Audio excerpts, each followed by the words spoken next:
Le ring, c'est plus qu'un podcast. C'est un combat.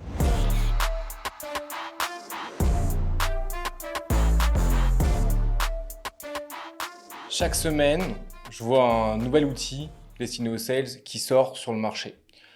Lesquels sont des nice to have, lesquels sont des must have qui vont permettre aux sales de pouvoir closer plus rapidement et dans les meilleures conditions, faire les meilleurs deals, je ne sais pas. Pour débattre sur ce sujet, j'ai invité un expert de la question, un ancien VP Sales, un chevronné de la vente, un passionné de l'entrepreneuriat. J'ai nommé Romain Elia Raka Moulago, frère. Comment ça va, Romain Lapèche? Bah ça va et toi, Ariel? Au top, top. Bienvenue sur le ring. Merci. Tu te de présentes m'accueillir. en moins d'une minute? Ouais, bah ça va être très T'as vu rapide. direct, il n'y a pas de... Ouais, mais ce sera même en 15 secondes. Parfait. Allez, challenge accepted.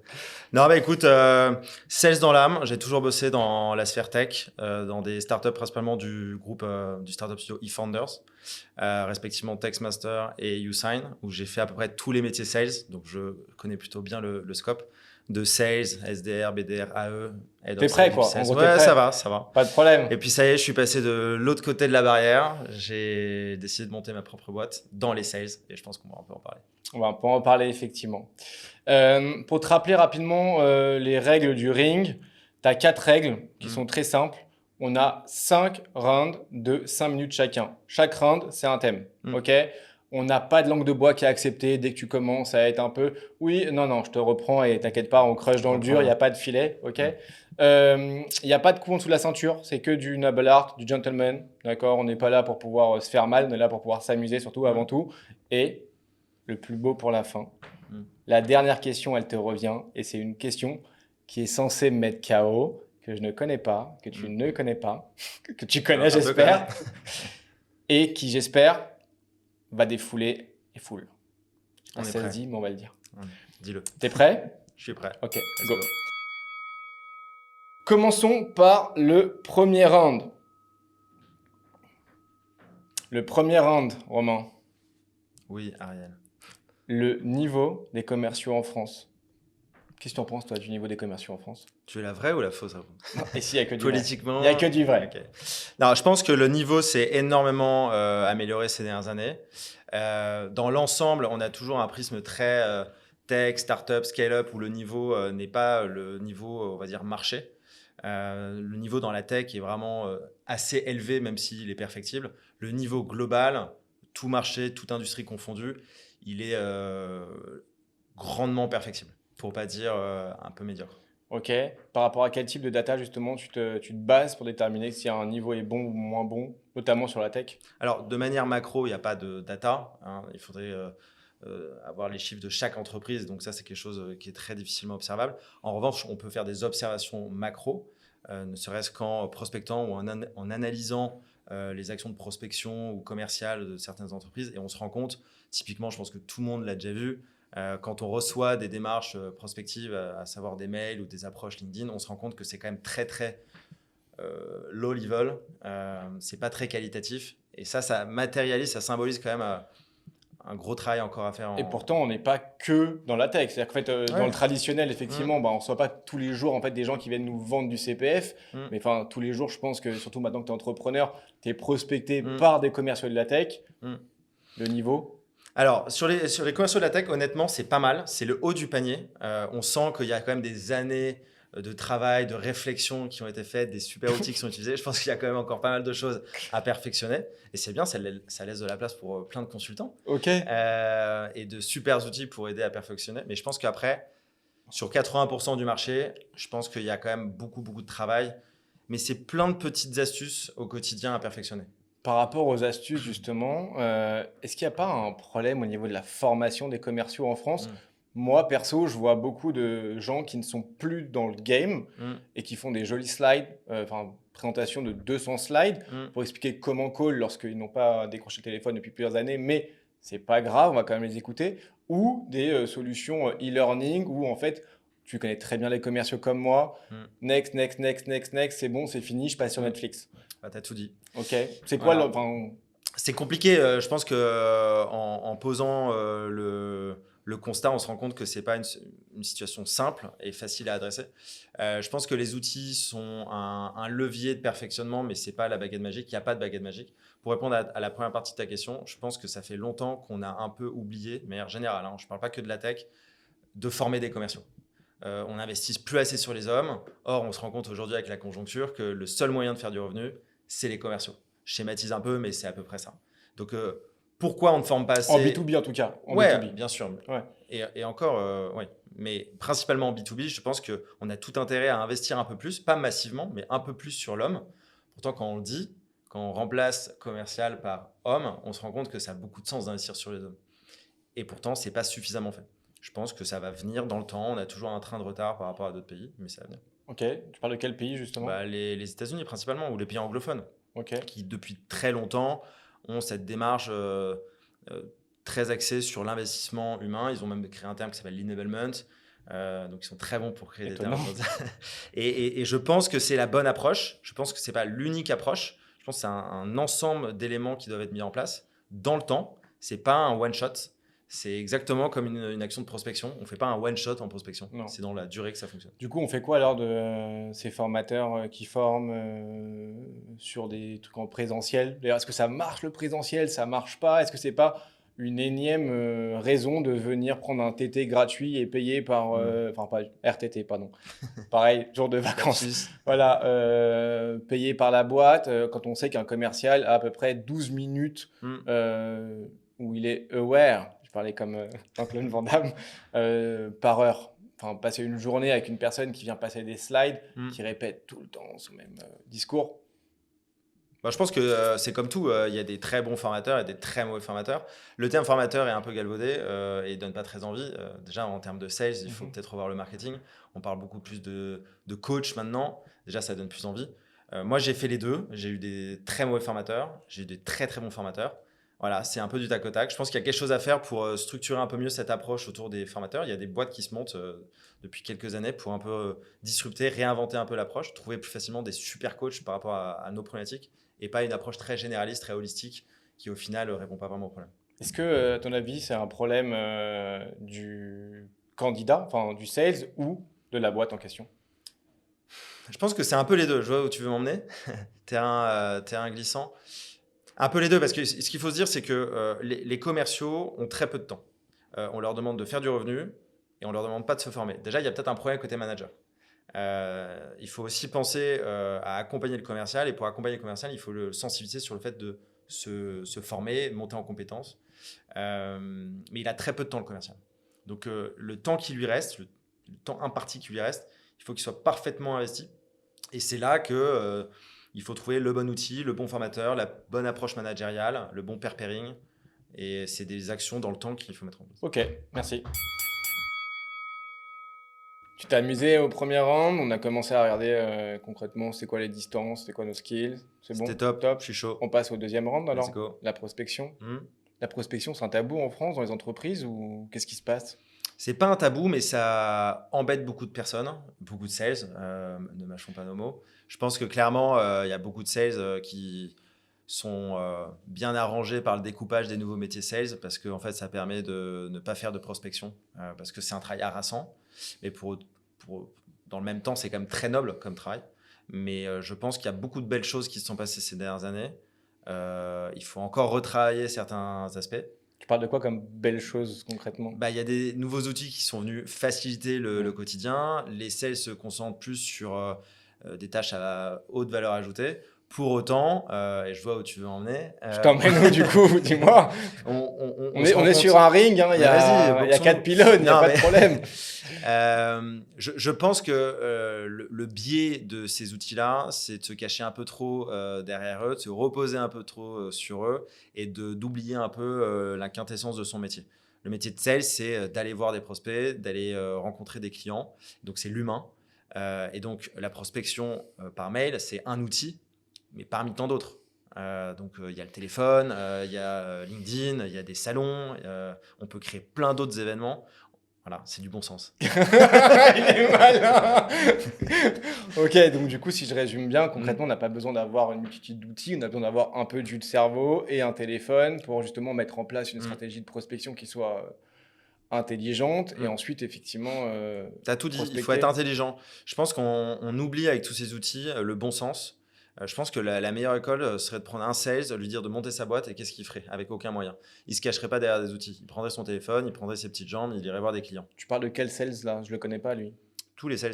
Ok. Tous les sales se sont retrouvés dans cette situation un jour, moi le premier, où on est un peu perdu. Et c'est dans ces moments-là qu'on voit les bons et les moins bons. Ceux qui ont ce ressort un peu psychologique, intellectuel, d'y aller. Du ou de coup, pas y aller. le stress test de la prospection, du coup, c'est hyper positif pour les boîtes. C'est-à-dire que si on voit Clairement. qu'un sales ne sait pas prospecter ou a peur ou se Mm. cache derrière ses outils, on en parlait Mm. tout à l'heure, plutôt que derrière son téléphone, Mm. c'est qu'il y a des questions à se poser par rapport à ce sales-là sur ce métier. Clairement. Et puis moi, je suis pas dans une option. Alors, j'ai eu un débat sur LinkedIn il y a quelques jours avec une personne qui était pro téléphone et il pensait que j'étais pro mail. Moi, je suis ni l'un ni l'autre. Je pense que l'omnicanal, c'est la meilleure approche, mais c'est un terme un peu barbare pour dire qu'il faut avoir du bon sens. Il faut utiliser tous les outils, tous les leviers qui sont autour de soi. Ok, Point. bien sûr. Voilà. Ok. Même si aujourd'hui, on peut le constater qu'il y a de moins en moins de téléphones comme outil qui est Ouais. utilisé dans les boîtes. Ouais, ce qui est paradoxal parce qu'il y a moins de téléphones, mais en même temps, on sent qu'il y a une recrudescence aussi de call. Il y a de plus en plus de formateurs. Je pense que tu en connais quelques-uns. Je connais un. Et dans l'autre sens, depuis la pandémie, il y a de plus en plus de ventes à distance sur des outils de visio, de VoIP. Donc en fait, je pense qu'on est un peu dans un entre-deux Ouais. et c'est l'éducation des équipes sales qui va faire la Un différence. entre-deux qui dure un peu quand même, hein, Ouais, parce que qui la dure. fin du Covid, c'est fini. On peut plus dire c'est à cause du Covid que je prospecte pas. D'ailleurs, même pendant le Covid, moi je me rappelle pendant le Mm. Covid, j'ai même prospecté et fait des deals à la fin du Covid, ok, à la Mm. fin du confinement, mais en fait tout se déroulait par le téléphone. Je pense pas que ça ne prospecte pas. Je pense que ça prospecte pas suffisamment bien. J'ai fait exprès de pas dire mal, mais je pense que ça prospecte. Mais En silence. basiquement. Ok. Je pense qu'on va prendre un outil de sales automation, on va mettre 2-3 éléments dynamiques, bonjour, prénom, en mettant title au milieu, et on va balancer ça à 900 personnes en se disant, comme par magie, ça a fonctionné. Ça a fonctionné à un moment. Ouais. Il y a eu l'âge d'or des outils de sales automation, mais ça remonte aux années 2017, 2019, avec le pic final pendant le Covid, parce que tout le monde était chez soi. Maintenant, le nouveau levier, c'est le téléphone. Je pense qu'il ne faut pas opposer le téléphone avec le mail, encore une fois. Et je pense qu'on peut aller beaucoup plus loin en mettant du relationnel, de la relation, de l'humain dans Ok. le métier. Tu le disais tout à l'heure, il y a de plus en plus de coachs qui Ouais. viennent former les commerciaux. Mm. Bonjour Enzo. Est-ce que aujourd'hui la prospection est uniquement destinée aux SDR? Je sais pas, j'ai l'impression qu'on recrute des SDR pour la prospection et que certains postes de commerciaux se cachent derrière les SDR en disant c'est pas à moi de prospecter. Ouais, non, mais je pense qu'on est en train de revenir sur cette méthode, sur ce découpage. Moi, j'étais le premier à mettre en place ce découpage SDR à eux. Ça a plein d'avantages. Ça correspond à un stade de développement d'entreprise. Je pense que ça correspond aussi à une conjoncture. Aujourd'hui, on se rend compte de plus en plus qu'il y a des entreprises qui reviennent sur un modèle, ce qu'on appelle full cycle. Donc, c'est-à-dire que le commercial va prendre l'ensemble du cycle de vente de la prospection jusqu'à l'onboarding. Et je trouve que ça a beaucoup plus de sens à plein d'égards. T'as un bon jeu de jambes, hein, Romain. Ça Non, va. non, je te le dis, t'as un bon jeu de jambes. Mais je vais vérifier s'il y a un truc que t'as ou t'as pas en tant que commercial. En tout cas, j'aimerais bien qu'on parle du mindset des commerciaux en France. Ouais. Ok, c'est quelque chose qui, moi, m'intéresse beaucoup. Je vois beaucoup de commerciaux ouin-ouin. C'est-à-dire, c'est pas de ma faute si j'ai pas dealé, c'est de la faute du marché. C'est pas de ma faute si j'ai pas dealé, c'est de la faute du client. C'est pas de ma faute si j'ai pas dealé, c'est de la faute du produit. Qu'est-ce que t'en penses? On en revient à ce que je disais juste avant. Je pense que quand on se cache trop derrière des process, des outils, un manager et une organisation, on n'a pas l'habitude d'être confronté à certaines problématiques, à une certaine responsabilisation. Et donc, ça arrive. Je pense qu'il ne faut pas tirer sur le commercial. Ou le tirer vers le haut, mais comment Je tu pense fais? que c'est un problème de management, clairement. C'est pas évident, c'est une très bonne question. Il n'y a pas de baguette magique. Si j'en avais une, j'aurais bien aimé la voir. Clairement, c'est un problème de mindset qui est principalement inné, d'expérience. Je pense que le gros problème peut être taclé dès le recrutement. On va tout de suite voir si quelqu'un en a vraiment dans le Comment coffre. tu le vois justement? Est-ce qu'il y a des questions dans le recrutement? Parce que j'en parlais dans un autre podcast avec Henri. Dans le recrutement, comment toi, tu vois, est-ce que le commercial a un mindset de commercial, d'accord? Si on peut appeler un mindset de commercial, Mm. et si ce mindset-là correspond à l'ADN de la boîte ou pas? Bon, moi, j'ai remarqué deux choses. Il n'y a pas de question, il n'y a pas de martingale. Par contre, j'ai remarqué deux éléments. C'est que d'une part, quand on a euh, une personne en face de nous qui a une mentalité vraiment de combattant, qui a une haine de la défaite, clairement, on sent qu'il y a les bons ressorts. Et deuxième point, si il y a cette fibre entrepreneuriale, donc il ne s'agit pas juste de dire un jour j'ai envie de monter ma boîte, c'est à travers tout le processus d'entretien qui va se passer, qui va se dérouler, qu'on va pouvoir ressentir si cette personne a cette fibre-là. D'expérience et des personnes qui vont pas être des ouin-ouin, comme tu les appelles. Les autres, les ouin-ouin, il ne faut pas les mettre de côté, on peut les accompagner. Je pense qu'ils peuvent avoir plus leur place dans des très grosses organisations qui sont très structurées, qui ont les outils, les process, les middle managers pour les accompagner. Mais il va falloir qu'ils se remettent en question, clairement, parce qu'on n'est pas dans un monde de ouin-ouin, surtout aujourd'hui. Le bisounours, ouais. Bah non. Du coup, qu'est-ce qui manque selon toi aux commerciaux français pour avoir le mindset des Américains? Les revenus. Parce que je dis ça parce que oh non, mais en vrai, tout le monde dit genre à l'américaine, la vente à l'américaine. D'ailleurs, on fait des méthodes de vente à l'américaine, des outils qu'on a copiés sur les Américains. Mais ok, mais on donne ça à des commerciaux français. On n'a pas du tout le même mindset. La vente aux États-Unis, c'est pas du tout la même vente en France. Qu'est-ce qui monte à notre mindset pour être justement structuré comme un Américain? La soif de victoire. Je pense qu'il faut avoir ce feu sacré, cette haine de la défaite. Mais on est ce pays-là, c'est dans nos valeurs. On aime bien celui qui perd, on aime bien le petit poussé. Et je pense que ça se traduit chez les sales, mais dans tous les métiers. C'est même pas qu'une question de métier. Donc je pense que c'est en train de changer. On se rend compte qu'on est dans un monde de plus en plus compétitif. Le mindset va être une part intégrante du succès. Donc en fait, c'est très important de le changer. Qu'est-ce qu'il faut faire concrètement? Je pense que c'est un rôle éducatif plus qu'un rôle centré sur Qu'est-ce qui l'entreprise. le donne? C'est l'école? Est-ce que c'est les écoles? Les écoles auxquelles on apprend à ne pas vendre? Enfin, il n'y a personne qui vend dans les grandes écoles, il y a personne, enfin, ils font de la strat, enfin, ils veulent tous devenir head of sales de quelque chose alors qu'ils n'ont jamais décroché un téléphone, et c'est pas grave. Bah Mais déjà, concrètement, à quel moment on t'apprend à avoir ce mindset-là, tu vois? dans les écoles de commerce, si on parle juste de la vente, on n'apprend pas la vente dans les écoles de commerce. C'est pour D'accord. ça qu'il y a des écoles de vente qui se montent, mais on est dans les premières générations et il faut leur laisser un peu de temps. Je pense qu'à l'école, tout court, très petit, il y a des choses qu'il faut commencer à changer. Moi, je le vois avec mes enfants, c'est en train de changer. On est dans une approche pédagogique beaucoup plus encourageante. Et ça, c'est génial parce qu'en fait, on va donner confiance aux enfants qui demain vont devenir des adultes. Et ça se retrouve dans le discours et dans le mindset. Puis après, c'est un travail global. Hein. Toi, tu Alors, formes des futurs sales, du coup. J'éduque des enfants. Après, ils font ce qu'ils veulent. Tu parlais tout à l'heure de là, c'est la partie célébration, mais il y a quelque chose qui me frappe lorsque je vais voir des clients ou lorsque je fais du consulting, peu importe. Je vois parfois pas de gong, et quand il y a des gongs, je vois pas de célébration. Enfin, où je vois des mecs qui gong, enfin, ça sonne creux. C'est pas finalement l'âme de la boîte qui se perd? Ouais, c'est un bon point. Et en plus, la pandémie n'a pas aidé. Clairement, il manque de célébration, clairement. C'est un vrai sujet que j'ai observé. Je ne sais pas s'il est franco-français, certainement. J'ai pas la réponse à cette question. Moi, je sais que dans les organisations dans lesquelles je travaillais, on avait plein de petits tricks comme ça pour booster un peu la célébration et l'envie de partager ses victoires. Sur la partie mindset, c'est indispensable, non? Bah, clairement. Et puis, on a envie de montrer qu'on a gagné, qu'on a réussi quelque chose. C'est un métier très dur, être sales. On amène de la valeur à l'entreprise, on est au contact du marché. 90% du travail est quand même repose sur des portes qu'on se prend. Donc oui, il faut célébrer quand ça se passe bien. Comment tu fais lorsque tu es un sales justement qui a ce mindset de vainqueur, où en entretien on t'a dit oui, chez nous, on veut casser la baraque, on veut taper le marché, on veut tout déchirer, machin, et que tu arrives et que finalement tu vois que c'est très calme et que on festoie avec des smileys sur WhatsApp? Bah, si ça te convient, tu restes, mais tu vas t'endormir. Si ça te convient pas, tu pars. Je pense qu'il faut aussi être radical dans son cursus, dans ses choix de vie. Moi, clairement, je l'ai été. Chacun doit trouver ce qu'il recherche, ce qu'il épanouit dans l'entreprise dans laquelle il évolue. Tu te débrouilles bien, Romain. Tu te débrouilles très bien, tu es agile, tu esquives à droite, à gauche. Petite prépa, quoi. Ouais, tu as fait Ouais. un bon sparring. Ouais. Est-ce que la vente complexe, ça te parle? Ça me parle, j'en ai pas beaucoup fait. Alors, juste, c'est quoi ta définition de la vente complexe? Ah, il est bon, il est bon, il est bon. C'est ce qui s'oppose à la vente transactionnelle.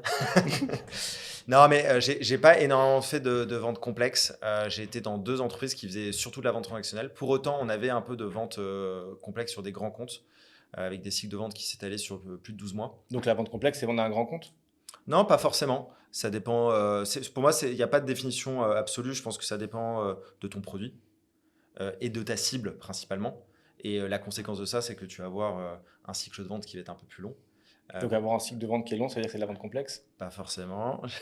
Je peux répéter, mais non, mais je vois où tu veux en venir. Non, c'est pas que ça. Je pense que ça dépend surtout de ton produit. Ok, tu as un exemple à me donner? Typiquement, tu vends des sous-marins, c'est de la vente complexe. Ok, Tu vends de la signature électronique, c'est de la vente simple. ok, Voilà, d'accord. ça te Du va? coup, qu'est-ce que tu dis à un commercial qui te dit non mais moi je t'arrête, je fais de la vente complexe. Bah déjà, tu lui poses des questions. Et ça, c'est un point que les commerciaux oublient de faire trop souvent, c'est de poser des questions, s'intéresser, être curieux. C'est-à-dire, concrètement, qu'est-ce que tu fais? C'est quoi ton produit? C'est quoi ton marché? Ils font quoi tes petits copains? Quelles sont tes difficultés? Voilà. Et avec ça, je pense que, bon, déjà, a priori, cette même personne aura du mal à te répondre, mais je pense que tu auras pas mal d'éléments de réponse pour dire si c'est vraiment de la vente complexe. La réalité, c'est qu'aujourd'hui, il y a de moins en moins de ventes complexes avec la SaaSisation générale qui s'opère. Du coup, t'as pas l'impression que la vente complexe, c'est plutôt des sales qui se compliquent la vie? Si. Alors, ça dépend parce que je ne connais pas cette personne qui te parlait de vente complexe. Moi, j'en Mais vois partout, hein, perso, genre, tu vas sur LinkedIn et tu vois Mm. très vite vente complexe. Peut-être c'est Mm. pour galvauder l'ego de certains commerciaux, ou peut-être que c'est permet de se cacher Mm. pour dire j'ai pas atteint mes objectifs, ou le cycle de vente est beaucoup trop long parce que je fais de la vente complexe. D'expérience, je connais quelques commerciaux qui étaient vraiment sur de la vente enterprise, ce qu'on peut appeler de la vente complexe. C'est pas des personnes qui vont te parler tous les jours de vente complexe. Voilà, leur métier, c'est ça, point. Ces fameuses personnes, c'est qu'effectivement, je pense, on en revient au point du mindset. Et tu le disais très justement, elles se cachent derrière quelque chose. Qu'est-ce qui est complexe concrètement? Dans la vente, il n'y a rien de complexe. C'est ce que je disais à mes équipes. Donc la vente complexe, ça n'existe pas.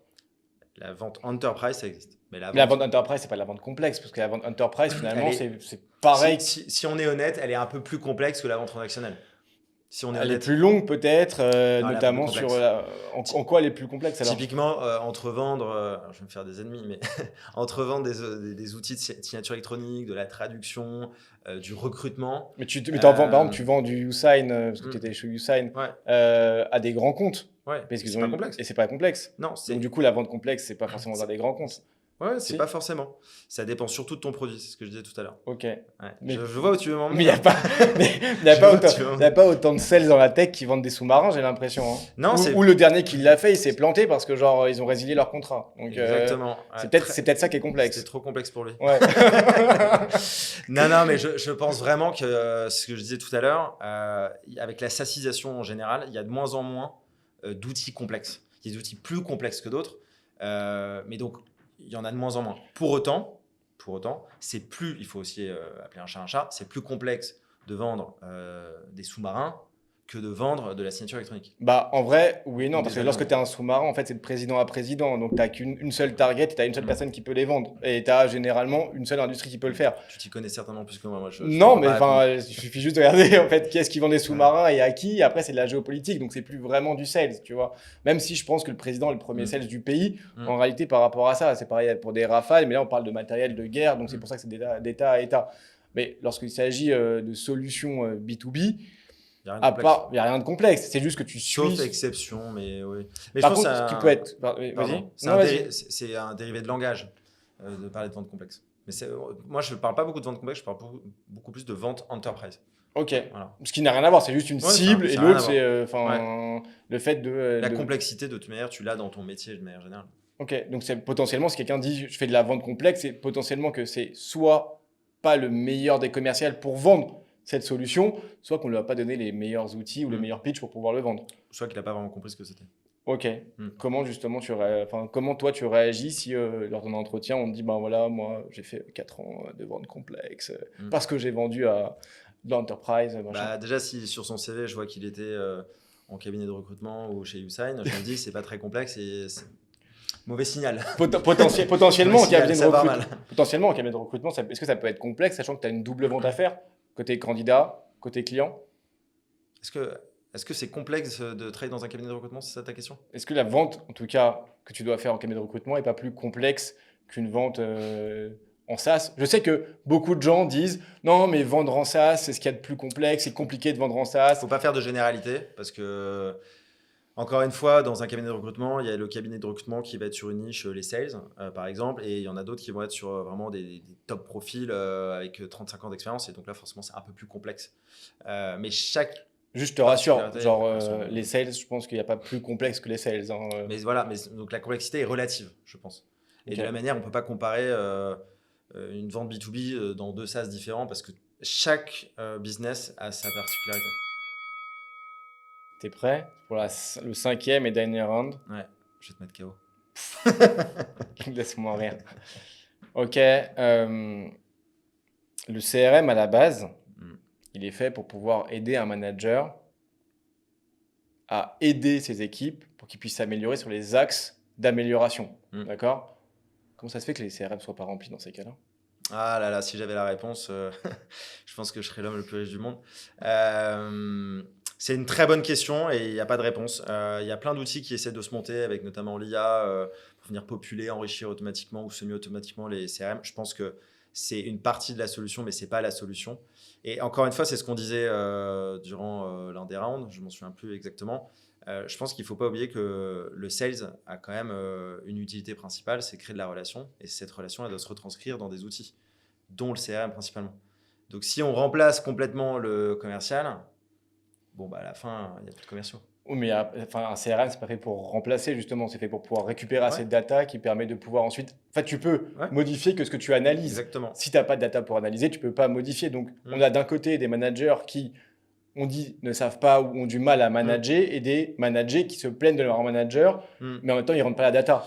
Enfin, Je pense peut-être que tu n'as que pas la solution, mais face la- à ça, toi, bah, moi, je comment l'ai eu tu dans mes deux réagis, boîtes. tu Hein. vois? Parce que derrière, on Mm. dit, non, mais il faut prendre les meilleurs. D'ailleurs, c'est très marrant, il faut prendre les meilleurs CRM du marché, ce qui est selon moi une erreur, parce que tu prends un CRM en fonction de la maturité de ta boîte Oui, et et puis de ça va et son pas. développement. Mais concrètement, aujourd'hui, tu peux avoir la meilleure machine et mettre même de l'IA dedans. S'il n'est pas rempli, tu fais rien. Donc, Ouais. comment tu fais pour Tu, faire remplir un CRM par un sales? tu recrutes des gens intelligents qui ont compris les enjeux macro, micro, tu les formes bien, tu leur facilites le travail en ayant des CRM où il y a le moins de champs à remplir, mais c'est les champs les plus importants. Tu mets en place des process de contrôle. Ouais. Idéalement, si tu as des sales ops, tu peux mettre en place des mécaniques pseudo-automatiques, semi-automatiques pour contrôler ça. Tu as du middle management en place pour contrôler. Et tu peux, alors ça, je ne suis pas fan du tout, mettre en place des politiques d'incentive. Mais bon, ça, on arrive sur des mauvais indicateurs, des mauvais signaux, parce que ça Ouais. veut dire que clairement, tes sales ne sont pas engagés. Ok, donc tu dis qu'en gros, si on recrute des sales intelligents, les sales intelligents vont remplir leur CRM. Selon toi, il y a combien de sales par boîte qui remplissent leur CRM? Oula, tu me poses une question. C'est impossible d'avoir cette data. Le pourcentage de sales qui remplissent leur CRM en Remplir à général, 100%. qui À remplissent leur 100%, CRM. 100% du temps, aucun. Ok, donc il n'y a pas de sales intelligents. Je pense qu'il y a un vrai travail à faire de pédagogie autour de ça. Comment on peut justement les aider à le faire? À partir de quel moment, en fait, le sales comprend que c'est pour son bien? Mm. Et moi, ce que j'ai l'impression, Mm. et peut-être que je me trompe, c'est que dès qu'il y a une relation entre le manager et le manager à travers Mm. le CRM, ils se sentent fliqués, entre guillemets, et du coup, ben, il n'y a plus rien Ouais. qui est rentré. Est-ce que c'est pas justement une défiance ou une méfiance du manager vers le manager? Non, je pense pas. Il faut pas aller dans les extrêmes. Je pense que c'est le travail de sales, encore une fois, on l'oublie peut-être même quand on est directeur commercial. C'est très difficile. On est tête dans le guidon toute la journée, on est pressurisé par des objectifs. Je ne retrouve pas d'excuses, mais je trouve des zones d'explication. Et je pense que c'est un travail bipartite. C'est-à-dire que d'un côté, il faut leur simplifier le travail. Donc, on parle de l'IA, mais ça peut être aussi plus basiquement réduire les champs à remplir, simplifier les processus. Bien sûr. Et ça, c'est pas très complexe. Donc, avant de monter des machines à gaz sur Salesforce, ou HubSpot ou autre, on fait quelque chose de très simple. Et cette simplicité, elle va se retrouver dans le discours du commercial.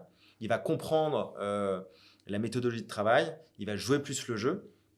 Et derrière, le manager, il doit faire jouer ce rôle de liant Ok. pour optimiser tout ça.